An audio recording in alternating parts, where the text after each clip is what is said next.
Story 1. My friend is a police officer in Berlin. He and his colleague were sent to an incident of domestic violence. A guy was beating up his wife, and the neighbors called the police. When they arrived at the scene, they found the son of the wife beating up his stepfather, who was trying to fight back, but just caught one hit after the other. The son made sure not to hit his stepfather's face, and when asked later, he said, "I didn't want him to drop unconscious. I wanted this to last." Also, that would have been unfair, as he never hit my mother where other people could see her bruises. Story 2. A friend of mine used to be a hash dealer, and for some reason, he spent his money on reptile habitats. Giant glass enclosures, connected by tunnels, plant life everywhere, dozens of different reptiles living in a lush green world. When he got busted, cops were calling other cops to come take a look. Some even went to get cameras. This was the 90s, because they were so blown away by what they were seeing. Of course, they still arrested him, but in the cops' eyes, he had become a cool reptile guy instead of just another dealer they were arresting. Story 3. I had a case in my first year as an officer where a drunk man launched his car off of a boat ramp. We approximated that he was going 50 miles per hour, and the car landed in 20 feet of water. Now the cool part. He swam out, ran 8 miles to his uncle's house, and stole his tow truck. He then drove the truck back, swam down, and hooked the tow cable to the axle of the car, and then proceeded to pull the tow truck into the water as well. We were called on scene, and we could only see the headlights and the tip of the hood above water. He was passed out asleep on the dock next to it. Story 4. This reminds me of the story of Tommy Fitzpatrick. In 1956, he stole a small plane from New Jersey for a bet, and then landed it perfectly on the narrow street in front of the bar he had been drinking at in Manhattan.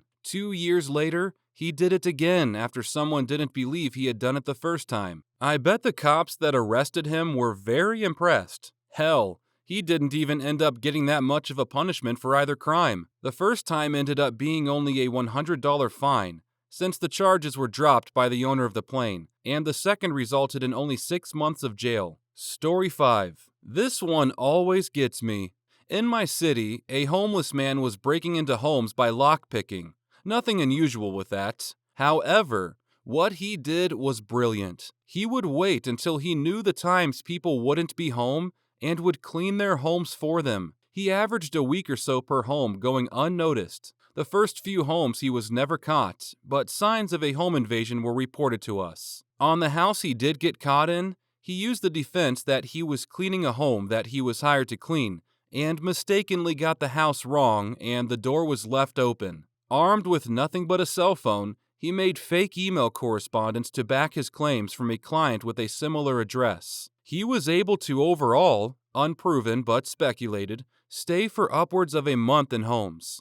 In court, his defense was actually successful in my opinion, because the other cases he couldn't be linked to, and he was only prosecuted for the one. Then with his defense, his lawyer only got him 14 days in jail. Guy never took anything outside of food. He would clean their house, eat, shower, and nap, and then leave. Story 6. Makes me think of Captain Starlight. He was on trial for stealing cattle, but the jury was so impressed with the feat that they found him not guilty. The judge asked the jury to reconsider. The jury came back out and stated, "Not guilty," and he can keep the cattle. Story 7. We used to have this campus police officer that would come chill at the picnic table with us while we smoked the electric lettuce. He said he loved the smell and enjoyed being around us while we were goofy. That, and we weren't drunks destroying everything in our path like the rest of the students. Come to think of it, my college was liberal as hell. This was 12 years ago in Northeast Pennsylvania.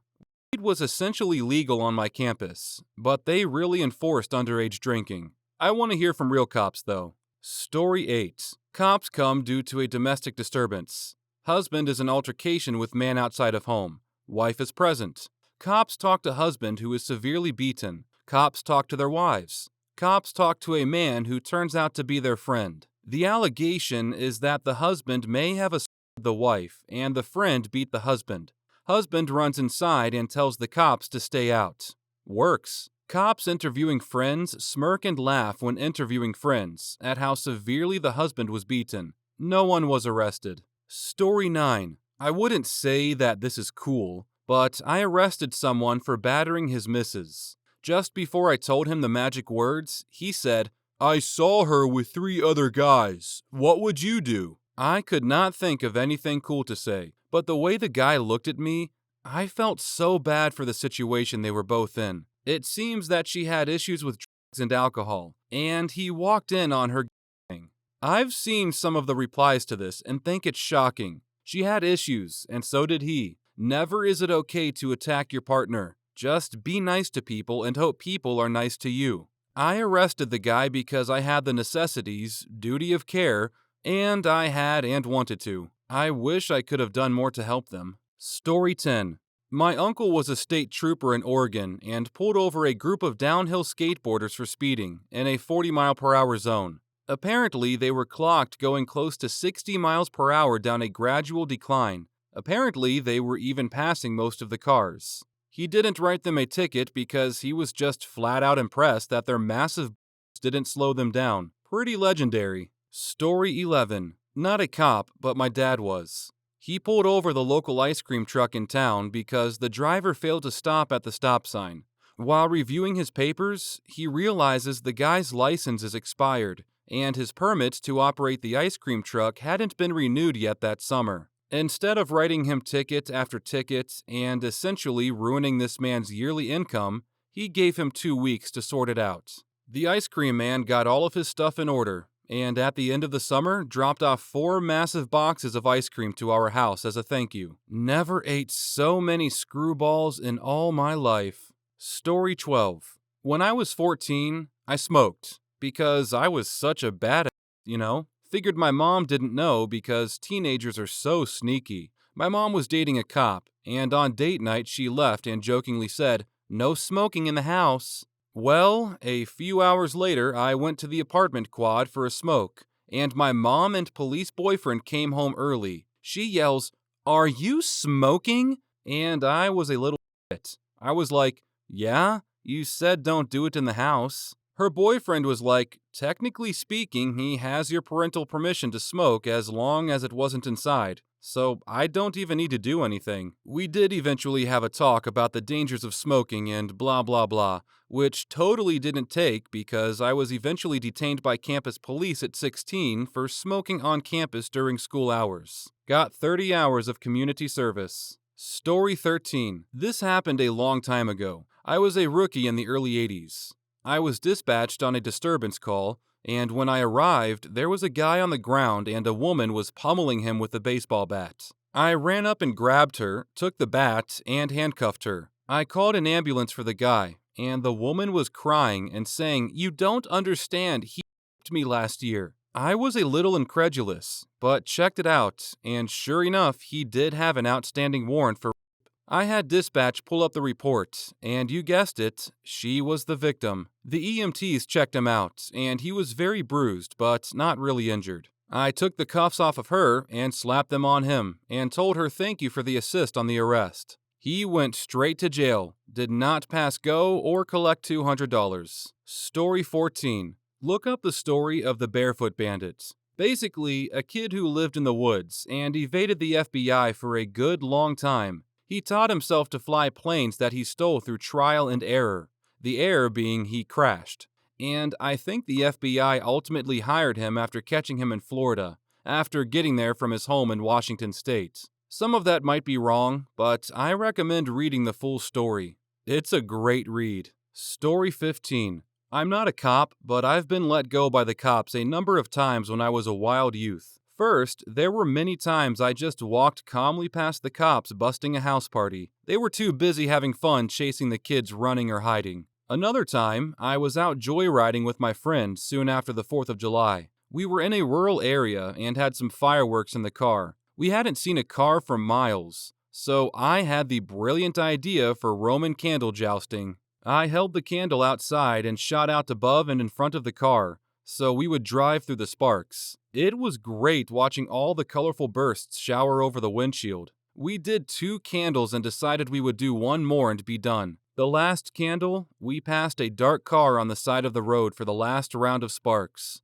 Quickly, we realized the car was following us fast, so my friend put the pedal down to get away. I think we got up to 70 before the cops' lights came on, and we realized we were doomed. We pulled over immediately, of course. In the end, the cops confiscated our fireworks and told us we would be receiving civil fines in the mail. Those fines never came. Story 16. My uncle is a police officer. His main job was to find drugs, and one time they pulled over this guy who was speeding. He had a huge black suitcase in his back seat, saran wrapped shut. My uncle thought this was going to be one of the biggest busts of his career. He and the other officers took the suitcase out of the car, opened it up, and no drugs. The black suitcase was full of drugs. They spilled out everywhere, all different colors and shapes. The officers were laughing so hard that they didn't even want to give the guy a speeding ticket. The guy was so embarrassed. Story 17. Cops are super chill if you've got a solid reason for doing what you did. Ice cream lady flipped off my kid and another of the neighbor's kids. They told me, so I went and confronted her. Obviously lying, so I egged the crap out of her car while I was talking to her. She called the cops. One came and questioned me about it. I told him I egged her stuff and why I did it. He just kind of laughed and asked me to rinse her windshield off. Not all cops are bastards, my dudes. Story 18. I have a cool story about an ex-boyfriend and his crazy cop and criminal camaraderie. I've talked about him many times before on here, but most of those posts are now years old and buried under giant slabs of blather. He is brilliant, but super effed up. When he was in his early 20s, he got into meth, and then she blew. He ended up homeless, dumpster diving for food or sellable items or whatever. One day, he found a set of lockpicks in a little leather case. He immediately hit up the library, and through books and the library's free computers and internet, he set about teaching himself to pick locks. The thing about meth is it makes you incredibly single-minded. But this dude was also the type where, if he became interested in something, he dove deep into full-on obsession. He started spending all his time with locks. Then he started making keys. I don't know how many of you have had experience hanging around in dens, but he was the guy in the corner, bent over a Dremel for 2 days straight. Soon, no lock could keep him out. He still had his morals somewhat intact at this point, so armed with his new skill, he decided to go after parking meters. He figured that because paid parking was instituted in World War II to pay for the war effort, then never taken offline as promised by the various governments, he was stealing from the man. He soon branched out to vending machines and coin-operated laundry machines too, though that was a bit later. He would somehow steal a parking meter, either by bashing it over with a crappy car, then tossing it into the trunk and speeding off, or painstakingly hacksawing the metal pole. Some meters were just locked to the pole, so he would just pick that lock and make off with the head. He would then abscond with his prize to a secluded location, usually a flophouse, and set about copying the keyway. Because the meters in our town at the time only had 3 or 4 master keys, he soon had homemade keys to every single meter in the city. It was then as simple as rolling up to each meter on a street, opening it, pulling out the cup of change, dumping it into a heavy-duty duffel bag, putting it all back the way he found it, and moving on to the next. He was pulling in $3 to $4 grand every time he went out. He targeted private paid parking lots too, because to him, they were the worst of the worst. Those were the motherlode, because they had larger coins and bills in them. He soon became very popular. He would pay people to spot, block sightlines, and drive him around, and word got out. He was the man, because when you have several $1,000s every night, you're the life of the party. With this positive attention came the negative too. One story that comes to mind, there was this up-and-coming lord called the Fat Persian. Nationality changed for privacy reasons, from whom my ex scored from often. TFP was delighted with the way EBF, ex-boyfriend, was Robin Hooding around, sticking it to the man, and pulling in fat wads of pilf. Dollar signs flashed in my eyes. Or cents, anyway. So TFP came up with a plan. This particular night finds EBF at a flophouse, holding court in the corner with his drusty Dremel. Someone hands him a phone. On the other end is the urgent, sotto voice of a girl he knows. a girl who hung out at TFP's place a lot. "Get the hell out of there right now. They're on their way for you. You have maybe 5 minutes. Go!" Before EBF could ask any questions, she had already hung up. He handed back the phone, stuffed his stuff into his backpack, quietly peeked out the back door, and ran through backyards to get as far away as fast as possible. 4.5 minutes later, the door is kicked in, and men with baklavas and various weapons storm the place. It was a multi-level house, stuffed with people in various stages of tweaking and nodding, so it took a while to get everyone on the floor in one room, and realize that EBF was nowhere to be found. "Where the F is he? We don't know. He was just here minutes ago. Check that closet. Check that bedroom. Check the back shed." Their plan foiled, EBF's would-be kidnappers broke some stuff, hit a few terrified bystanders, and left. The plan was to abscond with the brain, take him to some dank basement, handcuff him to a radiator or what have you, shoot him up with speed 24/7, and force him to make keys until he could function no longer. Then, who knows? Dispose of him in some grisly fashion most likely. Later, when confronted over the phone, TFP was like, "Come on, buddy, you can't blame a guy for trying, can you?" No hard feelings, right? I digress. It was getting very real. The cops, the city, and the private parking companies were also doing the math and realizing that someone was ferreting into their dosh receptacles and getting away clean. After numerous arrests, near misses, and run-ins, the Baconators knew who their guy was. It was just a matter of catching him red-handed. The owner of one of the main monopolist private parking companies began staking out his own properties. He parked in his lots overnight every night for a month, waiting and watching. He always managed to be in the wrong place at the wrong time. He'd be in one lot, whilst EBF was in another across town, monkeying with his stuff, etc., etc. Finally, Parking Dude caught and apprehended EBF with his hand in the change jar, called the cops, and crowded with delight. Then, he probably slept the best sleep of his life, or at least since EBF began his reign of terror. Parking Dude couldn't deny the ingenuity and straight-up wiliness displayed by EBF, though,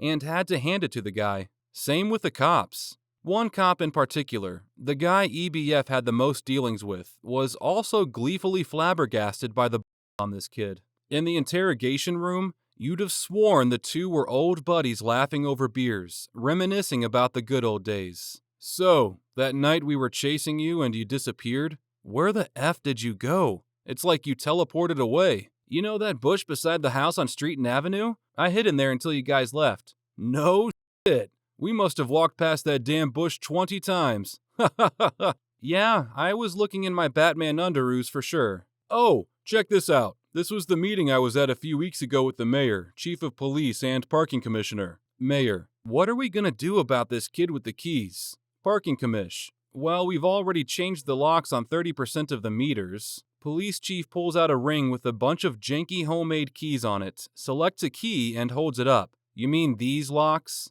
Parking commish: "Oh, well, we have introduced a new virtually pick-proof lock in a few meters. We've only managed to install it on a few meters, but..." Picks another key from the ring and holds it up, eyebrows cocked. Parking commissioner goes, "I see. Well, there is another option." Police commissioner selects another 3 keys from the ring and fans them out. "Are you going to tell us about these new unbreachable locks now?" Mayor and Parcom in unison: "Shit. Mayor, are you guys going to get this guy or what?" "It was priceless. We were so pissed off. We were all certain the parking commissioner was going to get fired along with the rest of us." "That's so awesome." They ended up becoming friends, especially after EBF got out of the longest stretch of jail during that time, and decided to straighten up. When EBF got out, Parking Dude tracked him down and hired him as a security consultant. When that gig ended, he hired him on as a meter reader. That job was too hard for him to do from a moral perspective, though. Suddenly, he was working for the man, doing his bidding, and the cognitive dissonance was too much. He stayed clean for 8 years, and regularly met up with the cop for beers or coffee, and they always had a ball reminiscing about the good old bad old days. This was around the time he and I reconnected. We were street urchins together in our early teens. Or my early teens and his late teens. He was 4 years older than me. We got together, I cleaned up for my dog of choice, and we had a few happy years before it started to go sideways. He's not doing well at all these days, but I've managed to stay clean for 5 years as of yesterday. That's another story though, and also somewhere far back in my post history. Let's just say things got spectacularly terrible for both of us. Well, anyway, I hope you enjoyed my secondhand not a cop but story.